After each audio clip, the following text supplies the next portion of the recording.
Tapi Ustaz, tadi tentang tata cara puasa dimulai niat, kemudian hal-hal yang membatalkan puasa. Ini ada satu lagi yang mungkin memang orang menyepelekan lah istilahnya. Kita bahas tentang sahur ya Ustaz. Sahur. Tentang sahur ya. Mungkin kebanyakan orang kalau hari-hari pertama memang semangat ya, karena mungkin lauknya masih enak ya. Jadi semangat buat sahur. Nah, biasanya realitanya di hari ke sekian sudah males sahur. Malah udah mikirnya lebaran ya. Sebenarnya kalau meninggalkan sahur itu nggak apa-apa atau gimana Ustaz? Apa emang harus diurusan harus sahur gitu? Iya. Jadi kalau harus sih enggak, karena ini memang nggak wajib, tapi ini sangat dianjurkan, ditekankan ya. Artinya tidak boleh kita menyepelekan makan sahur. Ya, sebab ini diperintahkan di dalam di dalam ibadah di bulan Ramadan ini ya, khususnya untuk puasa. Jadi Rasulullah SAW menganjurkan untuk makan sahur. Nah, intinya begitu. Walaupun antum kuat gitu ya, kuat berpuasa tanpa sahur, bahkan nggak sahur juga kuat gitu ya, tapi bukan begitu caranya ya. Jadi tetap kita dianjurkan untuk makan sahur, sebab di dalam sahur itu ada keberkahan ya. Kadecah ini menunjukkan bahwa ini diperintahkan. Kalau ada suatu anjuran yang dia mendapat imbalan kebaikan ya, pahala ataupun kebaikan-kebaikan yang lainnya, maka ini berarti anjuran itu diperintahkan untuk dikerjakan. Misalkan dalam hadis dikatakan tasaharu fa inna fis sahur barokah. Itu kan masyhur ya. Jadi makan sahurlah kalian, karena di dalam makan sahur itu terdapat apa? Keberkahan. Berkah. Semua orang juga pengen berkah, nyari berkah, sampai ada istilah ngalem berkah gitu kan. Ini dalam sahur.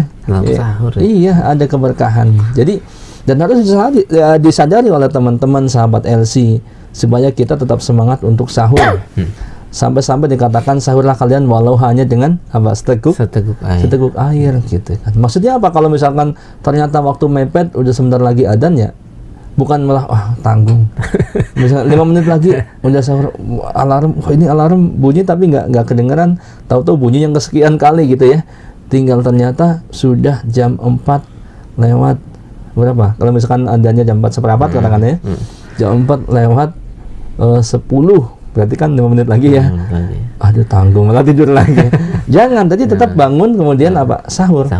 Ya, kalau sempat sepiring ya sepiring. 5 menit cukup nggak sepiring 5 menit? Cukup lah. Malah nambah. Iya, kadang-kadang kalau tinggal 1 menit lagi, tinggal cuma bisa meneguk air gitu, atau makan 1 biji kurma, karena di dalamnya ada keberkahan ini ya, walaupun bahkan diperintahkan walaupun hanya seteguk air. Kemudian keberkahan sahur ini diantaranya ya, para ulama mengatakan dengan sahur lebih kuat kita berpuasa, beribadah di bulan Ramadan di siang hari. Kalau nggak sahur ya pasti ya berbeda dengan orang yang sahur. Kalau nggak sahur mungkin jam 10 udah lemes ya, tapi kalau sahur mungkin masih kuat gitu ya. Maksudnya masih sehat gitu ya, masih segar karena masih ada simpanan energi. Dan macam-macam keberkahan sahur dan keberkahan di waktu sahur itu banyak sekali saya. Insya Allah kita bahas di lain kesempatan, atau insya Allah mudah-mudahan di target Ramadan ya. Target Ramadan salah. Oke, ini diantaranya seperti itu Kadeca. Tapi masalah memang berbicara masalah sahur ini banyak yang disepelekan, bahkan ini mungkin perlunya menuntut ilmu ya Ustaz, karena zaman dulu, zaman SD itu kalau nggak sahur itu sebuah prestasi ya Ustaz. Wah, saya kuat nih, lihat sahur juga kuat. Itu yang keliru ya Ustaz. Keliru sekali ya itu. Justru yang harusnya dia menyesal, nggak sahur. Kenapa? Karena dalam sahur ada keberkahan. Dan banyak sekali diantaranya kalau dia sahur maka insya Allah tidak ketinggalan sholat subuh berjamaah. Tapi kalau udah kelewat, boleh jadi dia kelewat. Gitu kan, sholat subuh berjamaah dan seterusnya. Yaitu satu pemahaman ataupun kebanggaan yang keliru gitu ya, sampai dibanggain, sampai disengajain nggak sahur gitu ya, biar besok bisa ngebanggain ke temannya gitu kan. Nggak boleh begitu, tidak benar. Jadi justru yang bangga itu dalam tanda kutip ya, bukan berarti harus pamer, yang bisa bangun sahur ya gitu. Nah, tapi Ustaz, kita lanjut ke obrolan poin berikutnya tentang kalau ada sahur pasti ada berbuka, Ustaz. Iya.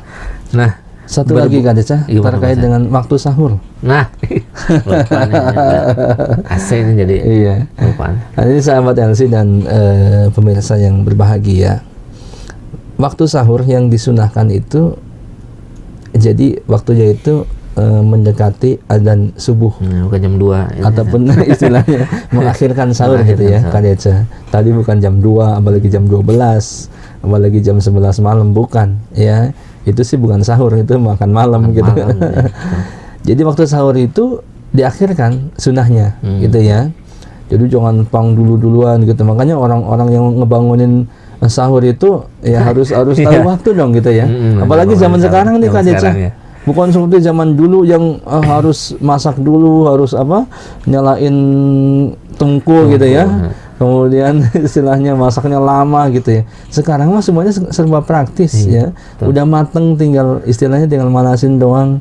Ya, bangun jam mendekati itu juga cukup gitu ya. Artinya tidak harus jam 2 sudah dibangunin gitu.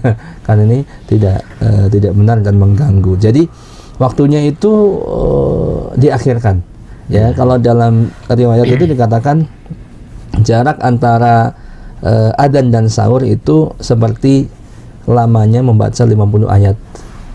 50 ayat Al-Qur'an ya. Kalau misalkan seayat berapa detik satu ayat ya yang standar gitu. Cepet makanya. Kalau katakanlah semenit, enggak ada semenit. Enggak. Ya katakanlah semenit dapat 2. Berarti kan 25 nih, 25 ayat. 25 kali 1. Ya 25 menit ya. Paling lama gitu kan. Iya, itu kan satu ayat kan. Jadi 25 menitan itu atau 20 menit sebelum adzan itu mengakhirkan waktu sahur. Atau yang jelas sebelum adzan itu masih boleh makan dan minum.